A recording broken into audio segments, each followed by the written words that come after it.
A ver, pues.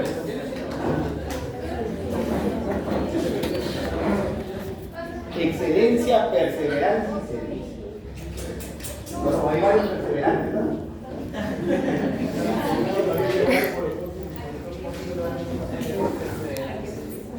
Todavía tienen una oportunidad, chicos, están a tiempo. Están a tiempo.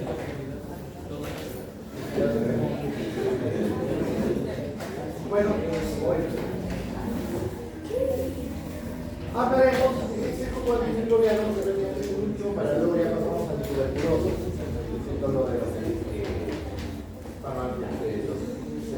pendientes para la próxima semana. Hablaremos de las tetraciclinas, las subfamilias de las subfamilias y la nitroflatoína, fármacos generalmente donde están luego por la planta. ¿Por qué? Porque cada bacteria se muestra recuperar su sensibilidad. Bueno, la tetraciclina es uno de los fármacos, digamos, uno de los primeros después de la penicilina que se empezaron a utilizar. Todo tenía en el 48 a partir de la estreptomisis aureofaciens. Por eso incluso al inicio se denominó como aureomicina. Químicamente el nombre dice tetraciclina, está formado por 4 aminoácidos cíclicos de carbono. Esto vamos a ver. Actualmente se ha sintetizado lo que son las dimetilciclinas, que es un derivado de la tetraciclina, que es la difenciclina, un fármaco de amplio espectro, muy costoso, que se utiliza especialmente en situaciones especiales en las unidades de cuidados intensivos para microorganismos multiresistentes. Bien, como pueden ver, 1, 2, 3, 4 aminoácidos cíclicos, por eso viene el nombre, tetraciclina. Estructuralmente, vamos a ver el punto de vista. Se clasifican de acuerdo a su tiempo de vida media o a su acción. Por ejemplo, tenemos los de acción corta, que son la clortetraciclina, la oxitetraciclina y la tetraciclina como tal, su nombre.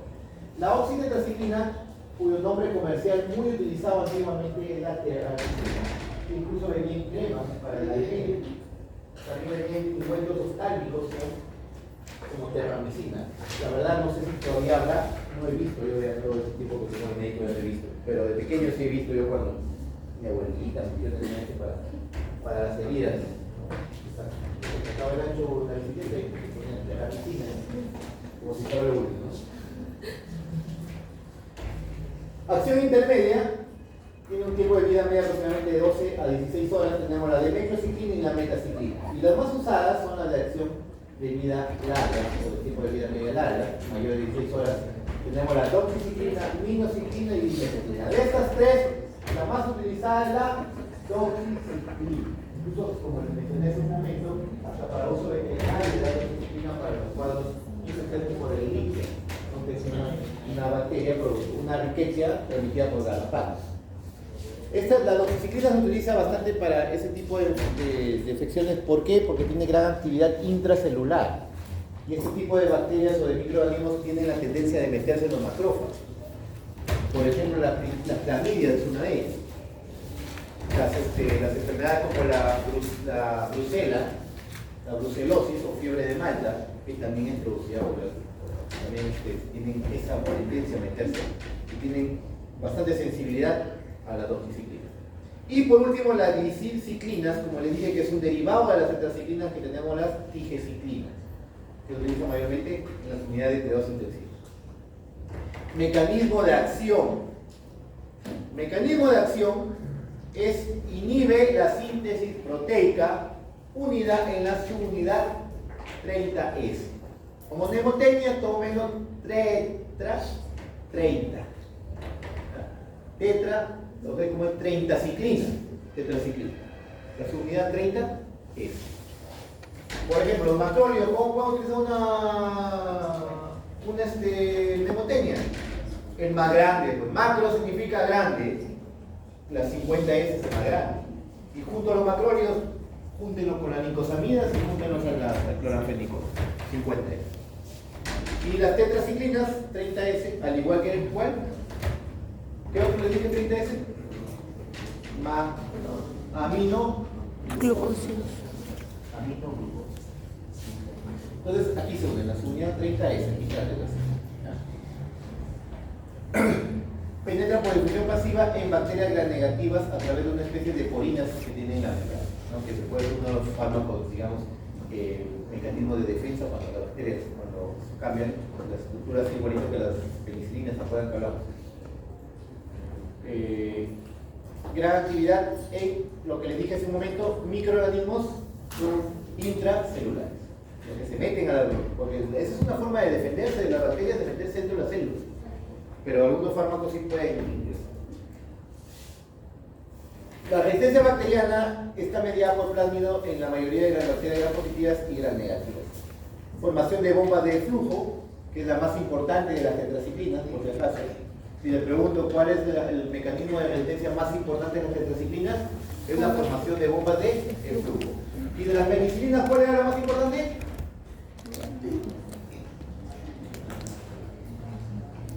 ¿Ya ven? No responden y así quieren repaso. ¿Se dan cuenta? ¿Cuál es de las penicilinas? ¿El mecanismo de resistencia más importante de las penicilinas? La formación de beta-lactamato de degradación por encima.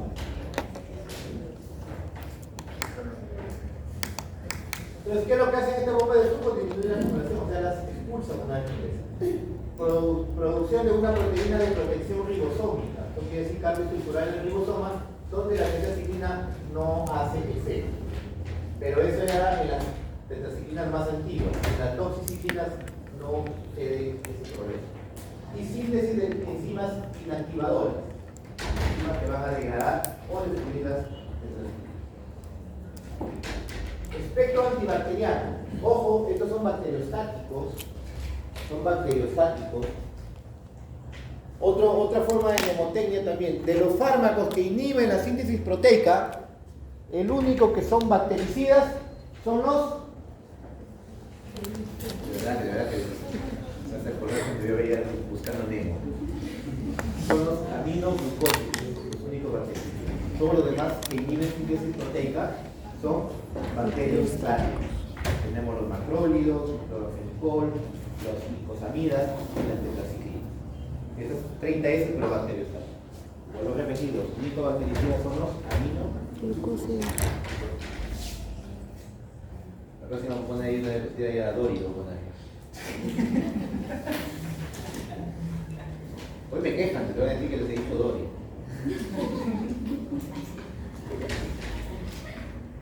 En los gram positivos que tienen actividad o tienen estos espectros está el Staphylococcus aureus, es medicilín sensible por si acaso, Staphylococcus pyogenes, Staphylococcus pneumoniae, Staphylococcus viridis y C. monocytogenes. Miren, tienen actividad sobre todo esto, pero no son de primera línea, porque hay fármacos más inocuos, como la penicilina, por ejemplo, las cefaloporinas, que se pueden utilizar para esto. Por eso que siempre hay que ver, ¿te acuerdas cuando hablamos de encontrar el agente causal? Ver la sensibilidad y siempre vamos dependiendo del tipo de paciente y del tipo de fármaco.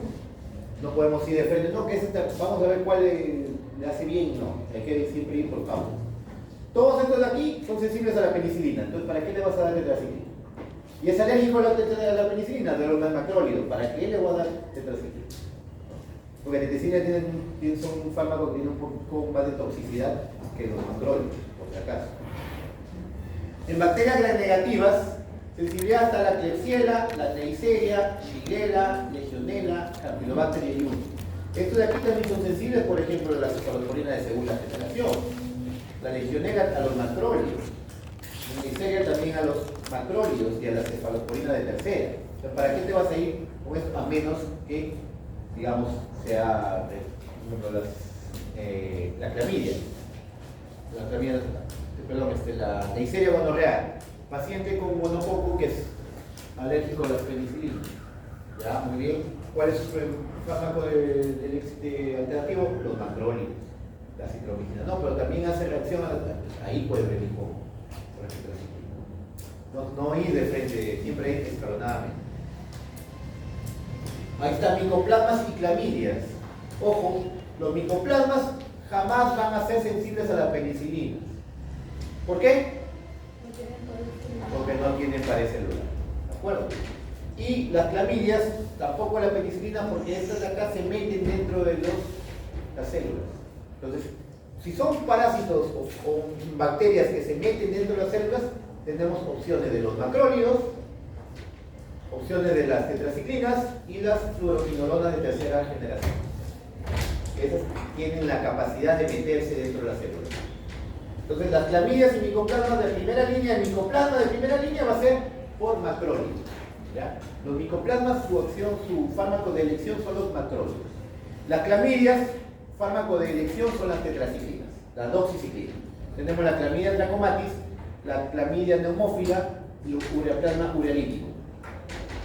Estos de acá son, primera elección, tetraciclinas, la doxiciclina actualmente. Pero está gestando, o es niño, ahí sí andan los macrólidos.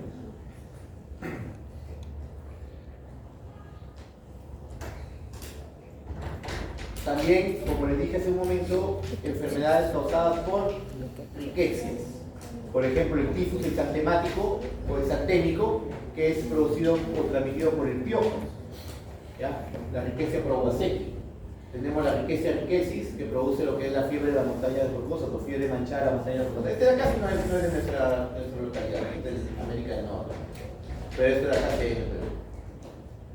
La Borrelia burgdorferi, o llamada lo que es la enfermedad del Lyme. Enfermedades respiratorias de neumonía por clamidia citasi, clamidia neumoniae, micoplasma neumoniae. El acné, también, vienen cremas también de doxiciclina.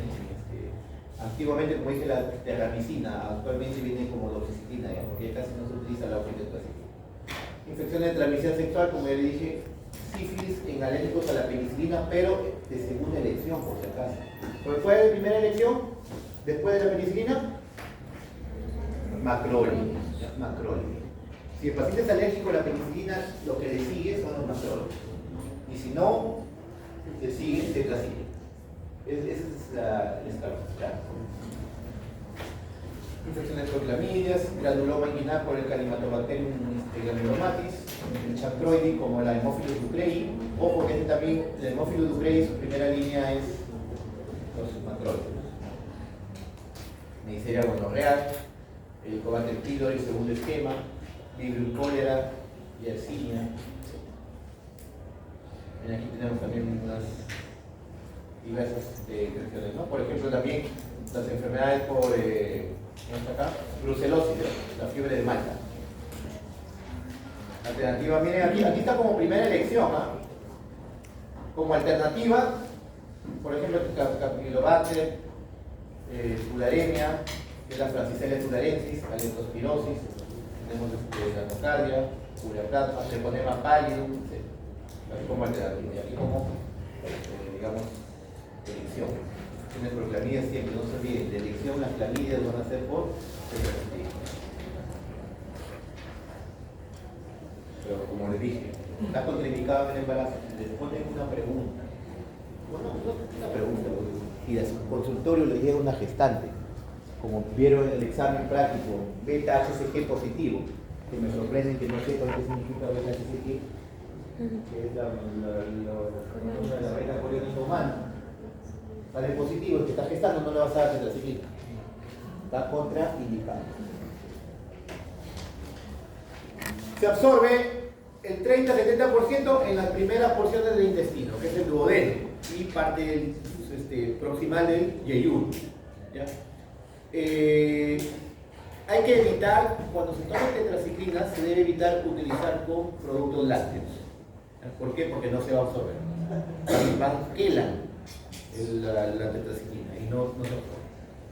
Se distribuye en casi todos los órganos, sobre todo se almacena en gran cantidad en la próstata, por eso es muy útil en prostatitis por el gonococo, por ejemplo. En el hígado, vaso, médula ósea, en huesos, dentina y esmalte en los dientes. Este es el problema por lo que no se les debe dar a los niños ni a las gestantes, porque tiende a almacenarse, malogra los dientes, malogra los huesos y afecta a la médula ósea. Cruzan la barrera placentaria y la barrera hematoencefálica. Contraindicado en gestantes, les vuelvo a repetir, en niños pequeños también. Su eliminación, metabolismo, es hepático, se excreta por bilis y algunos tienen cierta circulación enteropática y con cierta excreción renal, excepto la doxiciclina cuya excreción es biliar. También pasa por la leche materna, por eso le digo, gestantes, niños pequeños, Y si están dando de lactar, tampoco hay que dar tetraciclina, a menos que sea justo y necesario. ¿Qué se hace? Se suspende la lactancia materna.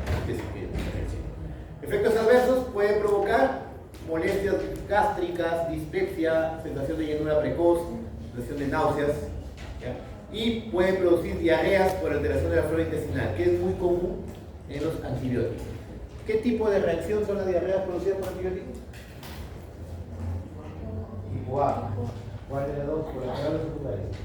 Colateral. Secundario. El colateral. ¿Cuál es el significado de un efecto colateral? Que es su propio mecanismo de acción. Los antibióticos actúan en nuestras células. Sí, matan nuestras células. No, actúan en nuestras células. Pero nunca va a ser un efecto colateral porque no actúan. Son efectos secundarios. ¿Por qué se produce la diarrea? Porque se muere la flora intestinal, pues. Es una reacción tipo A porque es dosis dependiente, pero tipo de efecto secundario. Pero se dicho ya lo debe.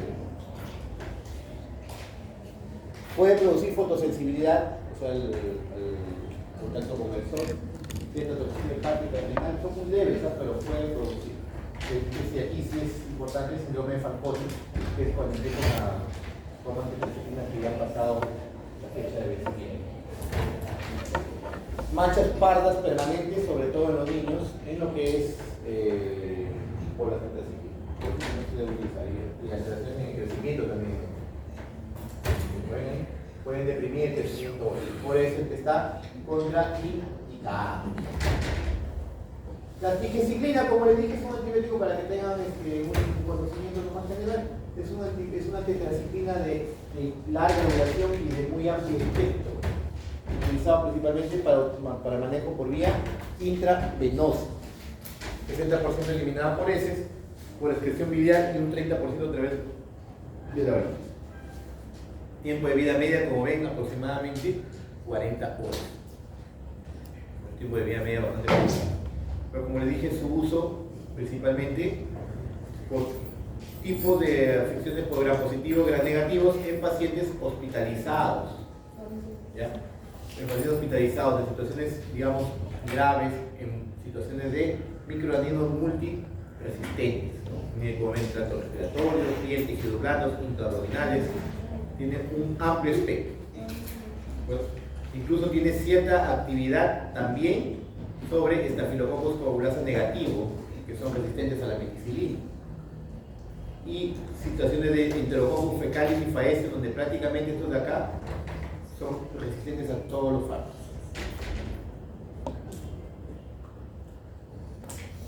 Estas son las dosificaciones para que tengan una idea. Efectos adversos similares a las tetraciclinas, puede producir dolor abdominal, náuseas, vómitos, diarrea por afección de la flora intestinal y también flebitis en la zona de punción o de inyección.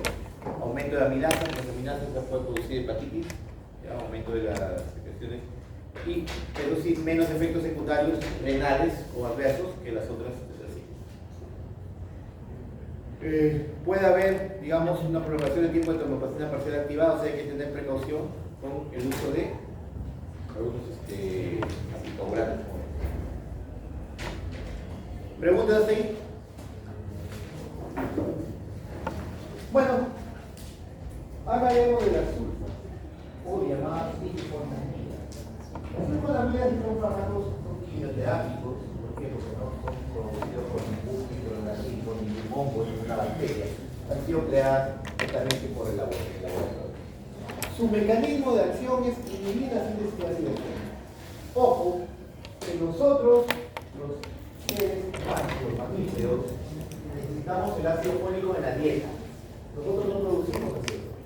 Nosotros lo ingerimos por la dieta y sí lo metabolizamos. Porque nosotros lo ingerimos como ácido fólico. ¿Y cuál es su forma activa? Tetrahidrofólico. Eso sí, nosotros lo metabolizamos. Pero no, en cambio las bacterias producen su propio ácido fólico. ¿Por qué? Porque el ácido fólico interviene en la síntesis de ADN. ¿Ya? Entonces, ¿para qué se requiere ácido fólico? Para la síntesis de ADN. Igualito que nosotros. para sintetizar ADN, pero nosotros tenemos que ingerir. En cambio, las bacterias pueden producir. Entonces, ¿qué es lo que hace el ácido fólico? Es un cofactor de la timidilato sintetasa para formar lo que es el ácido timidílico o timidilato, que es una base púrica utilizada en la síntesis de ADN. Entonces, y esto de aquí, pues, como dije, aquí hay un formato de la dieta. Esto de aquí ya es para sintetizar el ADN. Entonces, el ácido fólico entra aquí, se utiliza para eso. ¿De acuerdo? Entonces, para eso necesitan las bacterias.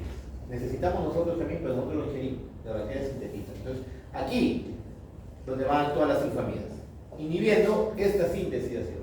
Y al inhibir la síntesis de ácido fólico, inhibe de forma indirecta la síntesis de ADN. Entonces, ¿cómo se forma el ácido fólico en las bacterias? Se une el dihidroteroato difosfato más el PABA, o ácido para-aminobenzoico, para formar el ácido dihidroteroico. ¿Ya? Este ácido dihidroteroico se convierte en ácido dihidrofólico para luego convertirse en ácido tetrahidrofólico, que es la forma activa del folato. Las bacterias también terminan con el ácido tetrahidrofólico como forma activa, pero ellas mismas se lo sintetizan. Para eso se sintetizan a través de dos enzimas. Una, que es el PABA, por acción de la dihidroteroato sintetasa para formar el ácido dihidroteroico, y del ácido dihidrofólico, el tetrahidrofólico, lo que es la dihidrofolato reductasa. Entonces, aquí es donde van a actuar las sulfas y aquí va a actuar el dimetroprim dentro de las vías para formar el ácido tetrahidrofólico, que es el ácido, digamos, la forma activa del ácido. Entonces, ¿cuáles son las sulfas? Son varias. Tenemos por acá sulfamethoxazol, sulfisoxazol, sulfadiazina y otros más, como la sulfasalacina, por ejemplo. Pero este de aquí es más importante porque este es el que ustedes van a utilizar en su centro de salud. La sulfadiazina, ojo, viene en crema. La sulfadiazina de plata, que se utiliza para quemaduras. La sulfadiazina de plata, o el nombre comercial argentamicina, o sulfadiazina argéntica. Porque recuerden que en el colegio nos enseñaron que la plata, pues es AG, porque significa argéntica, significa plata. Entonces, la sulfadiazina argéntica o sulfadiazina de plata es utilizada para quemaduras. Pero ahora vamos a hablar acá de sulfamethoxazol, que es el más importante y que vamos a utilizar. ¿Qué es lo que hace? Inhibe la dihidroteroato sintetasa. Aquí ya lo he mencionado, y en preguntas de examen siempre se repite en el examen. Tanto en bacterias gram positivas y gram negativas. Ojo, cuando se creó por sí mismo, se crearon una amplia acogida porque tenía gran acción. Pero la resistencia bacteriana inmediatamente, pues las bacterias empezaron a utilizar vías alternas para formar su ácido tetrahidrofólico. Es una de las formas, ¿se acuerdan que hablamos de los mecanismos de resistencia? La producción de vías alternas.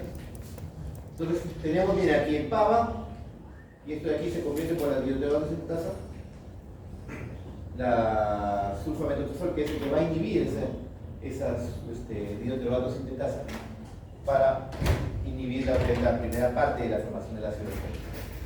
Son bacteriostáticos, la sulfonamida, las sulfas por sí solas son bacteriostáticas, acuérdense.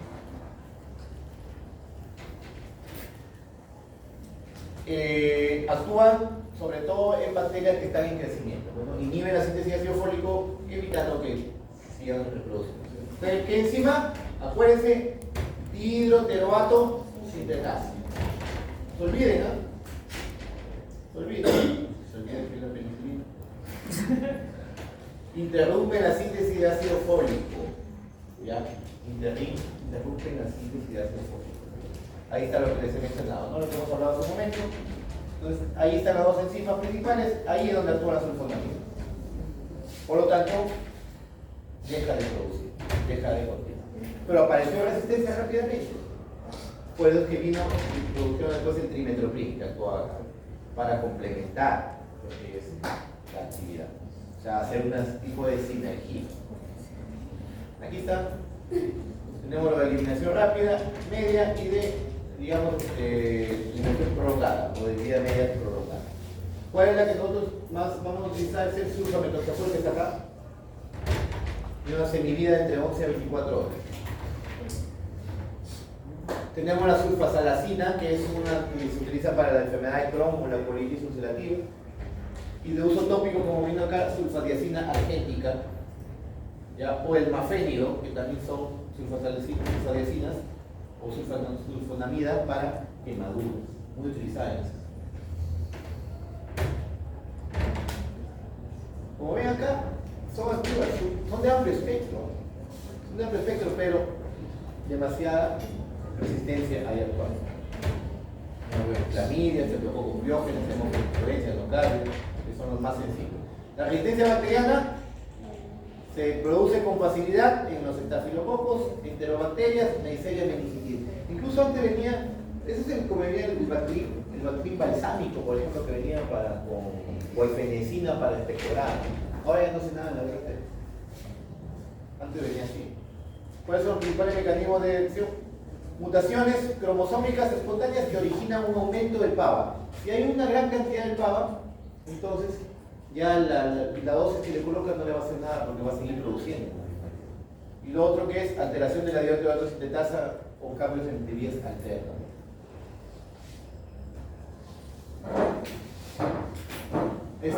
Su toxicidad o su resistencia a veces son escasas 5%, pero puede haber situaciones graves.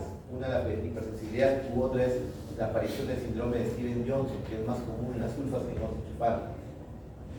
Puede haber digamos, hipersensibilidad, reacciones alérgicas.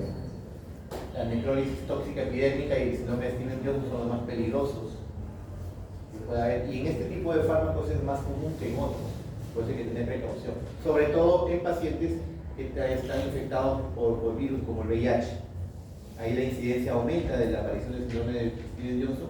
¿Por qué? Porque se le da el dimetropil por largo tiempo por largo tiempo para prevención de la neumocitocarina. Y la incidencia del síndrome de Stevens-Johnson es un poco más aumentada con una enfermedad de una persona sin infección. Puede producir anemia hemolítica, agranulocitosis, muy raro, pero eso también es temible porque es también severo. Puede haber alteración hepática en el embarazo, evitarse en los últimos meses. ¿Ya? ¿Por qué? Porque la sulfa puede producir hiperbilirrubinemia indirecta en el feto. ¿Ya? Puede producir hiperbilirrubinemia en el feto y también evitarse en los 6 primeros meses de los recién nacidos, por lo mismo. Hay una alteración en la conjugación de la bilirrubina, produciendo bilirrubinemia indirecta. Y esta hiperbilirrubinemia indirecta, como es muy liposoluble, puede afectar el cerebro. Niños que hacen el cuadro se llama kernicterus, que es la formación de placas de bilirrubina en el sistema nervioso central, es mortal. Por eso que se debe evitar en el último trimestre de embarazo. Ojo, la sulfonamida se debe evitar en el último trimestre. Y el trimestropin se debe evitar en el primer trimestre. ¿Por qué? Porque el trimestropin actúa en la enzima, la dihidroforato reductasa, que nosotros tenemos una enzima similar para formar el ácido tetrahidrofólico. Entonces, como actúa ahí, inhibe la actividad del ácido fólico. ¿Y qué produce en los niños en los primeros trimestres la falta de ácido fólico? Las formaciones en el tubo neural. Por eso que también se debe evitar. En sí, la combinación de ambos se debe evitar primero y tercer trimestre. Porque nosotros prácticamente las sulfas por sí solas no la toman. Viene mezclada con el trimestropin, que forman el cotrimoxazol.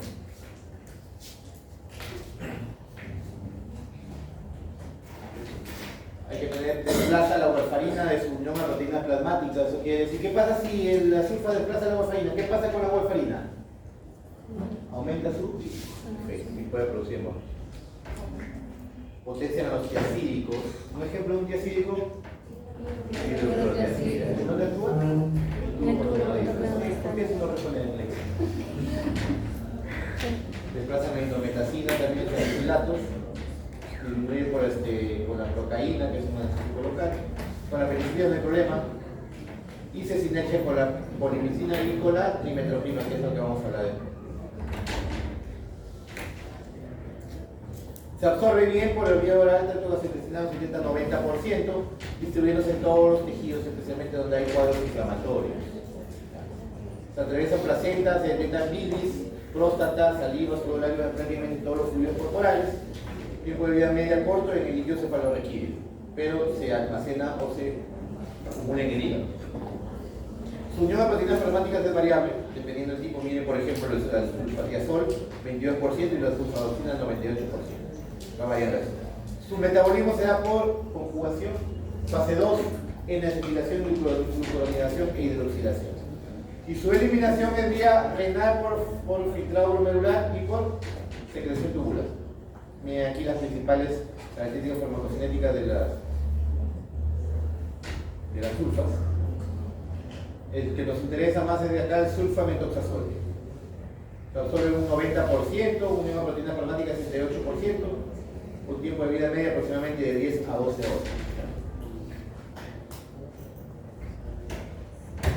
Aplicaciones terapéuticas, cada vez su uso es menor por aparición de resistencia. Por eso se mantiene actualmente, pero asociado con la trimetroprima. Ahí se mantiene todavía el uso, asociado con trimetroprima. En infecciones urinarias, en otras efectivas para enocardiosis, como les dije también, infecciones por clamidia, que ya casi prácticamente no, pero sí muy utilizado en este tipo de infecciones. En Plasmodium falciparum, también dentro del esquema de tratamiento de toxoplasma, y de elección en neumocitis carini en pacientes en estadio SIDA, de infección por VIH. Y también como profiláctico. La sulfasalacina en tratamiento para colitis ulcerosa por sí sola, y la sulfadiazina de plata para quemaduras como el tasmafénido, y sulfadiazina argénica en quemadura, aquí por sí solo, pero asociado con trimetroprima. Ahí viene la trimetroprima, es la 2,4-diaminopirimidina, que va a hacer una sinergia con sulfamida. Ahora, es un análogo estructural de hidrofolato. Entonces, ¿qué es lo que va a hacer? Va a inhibir la enzima dihidrofolato reductasa. Acuérdense bien, las sulfas inhiben la dihidroteroato sintetasa y la trimetroprima, la dihidrofolato reductasa. Por sí solo es bacteriostático. Ojo, pero cuando se junta, el cotrimoxazol ya es bactericida. ¿De acuerdo? Mira, bueno, con sulfamethoxazol como cotrimoxazol, con sulfadiazina como cotrimacina y sulfamoxol como cotrifanol. El más utilizado es este, el muy famoso y conocido bactericida.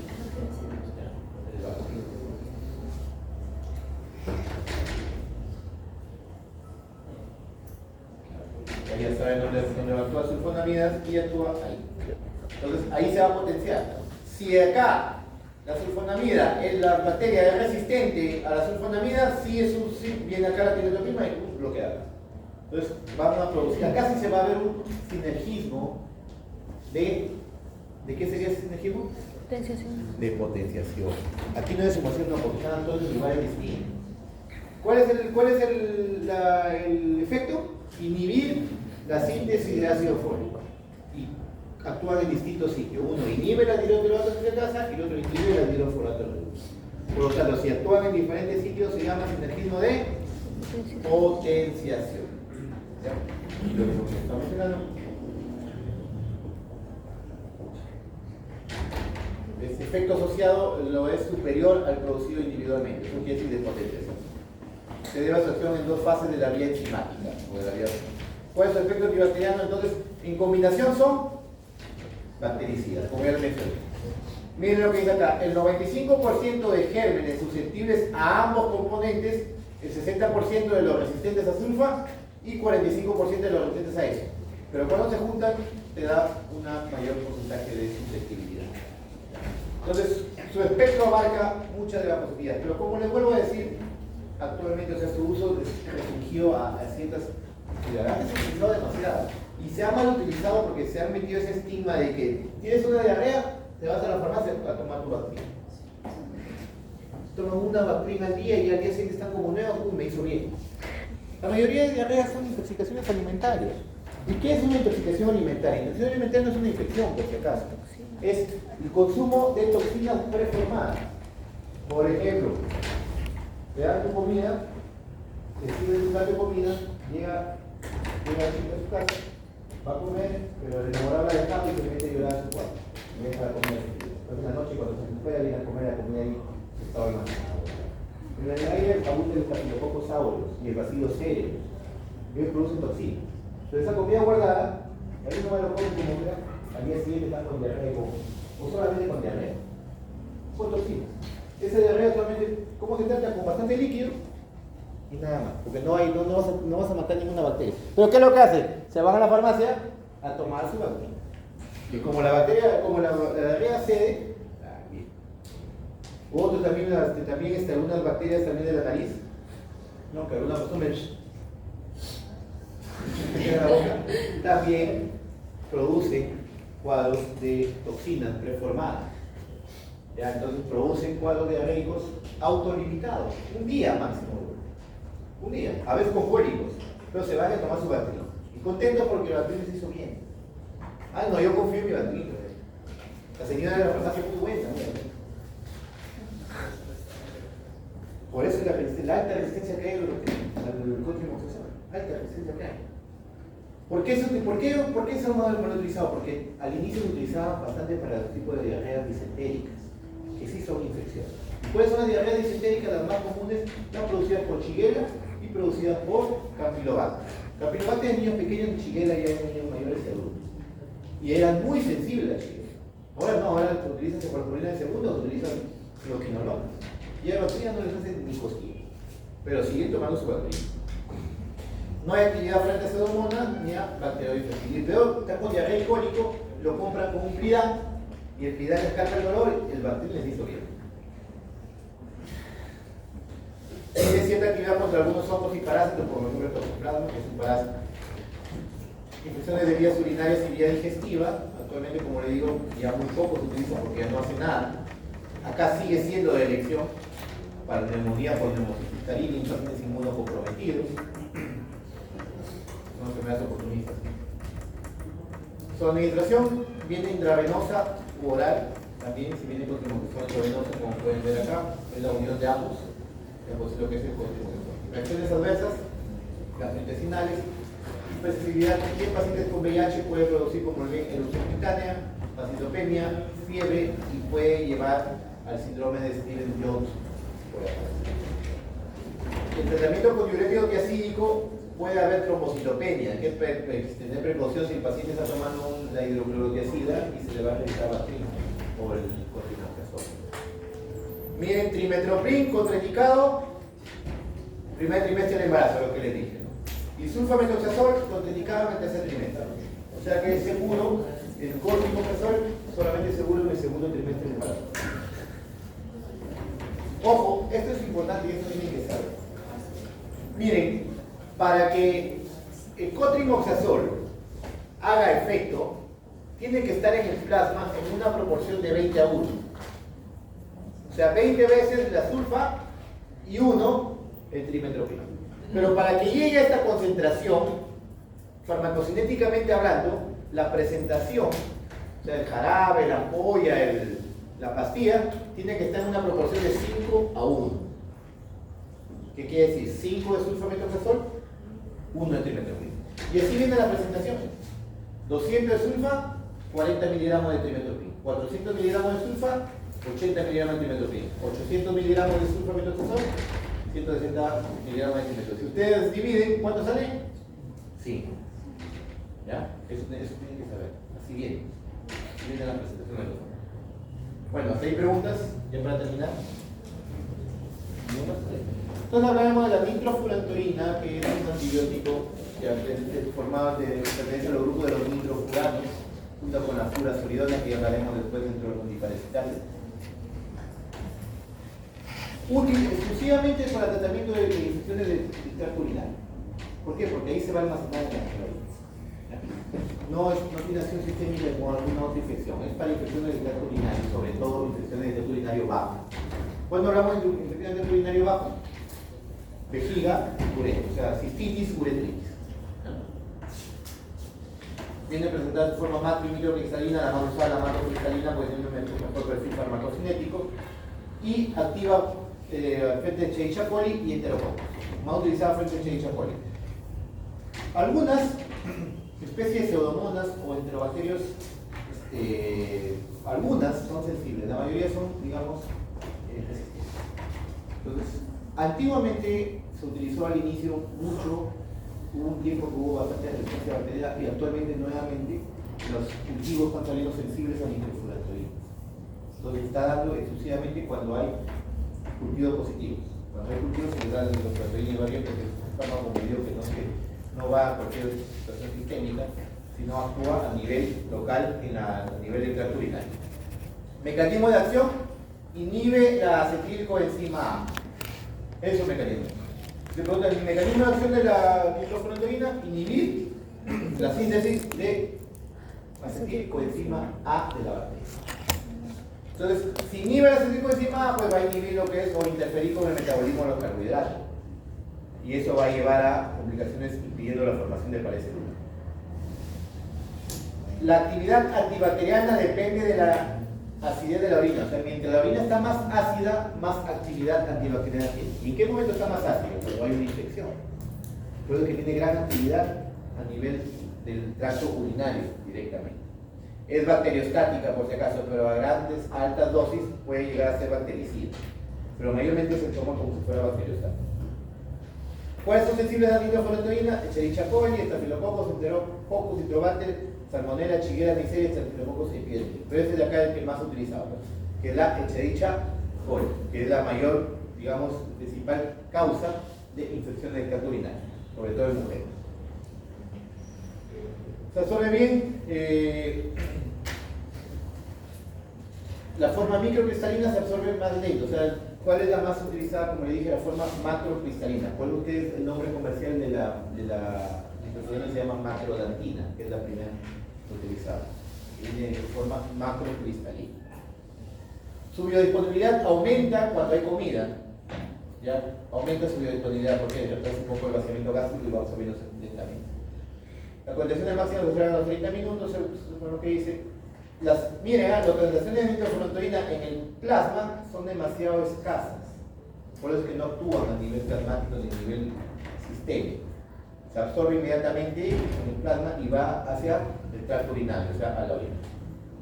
Se excreta por leche materna también, por si acaso.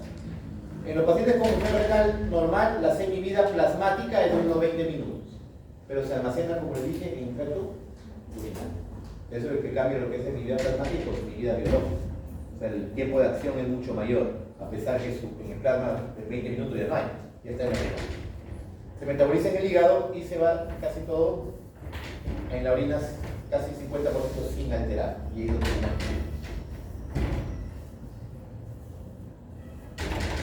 absorción aumentada con alimentos o con agentes que retrasan el vaciamiento gástrico, se absorbe lento con algunos antiácidos como el sulfato de magnesio, como el hidróxido de magnesio, por ejemplo, o el dióxido de aluminio. Su excreción renal se disminuye con la sulfipidazona, que es un tipo de sulfa también, con uso con acetazolamida. ¿Qué es la acetazolamida? Diurético, inhibidor de la ligasa. Evitar el uso conjunto con quinolones. Evitar el uso conjunto con quinolones. Evidencias adversas muy raras, cutáneas como alergia, prurito, náuseas, vómitos, dolor abdominal, que son las más digamos, lo más frecuente es el dolor abdominal y vómitos. Más frecuente con los fármacos genéricos que da seguro. Porque las que vienen de marca, los pacientes, el paciente dice, doctor, las que compro en la farmacia no me producen náuseas, pero las que me dan seguro sí. ¿Por qué? Porque las que vienen de marca vienen con cubierta entera. Entonces como que da un poco de protección al paciente. Diarrea, que es un poco más raro. Contraindicaciones, alérgicos con hipersensibilidad. Cuando hay mujeres de creatinina de menor de 45, hay que evitar, y es una insuficiencia renal. Caso de porfiria aguda, deficiencia de la glucosa 6-fosfato deshidrogenasa. Si el paciente sufre de esto, te va a dar una porfiria aguda, que es grave también. Las 2 últimas semanas del embarazo, porque puede producir anemia hemolítica fetal. O sea, que mejor evitarlo en el último trimestre. Y en niños pequeños también, porque puede provocar también anemia hemolítica. ¿Preguntas? ¿Ninguna? Bueno. Me pregunto, entonces la próxima semana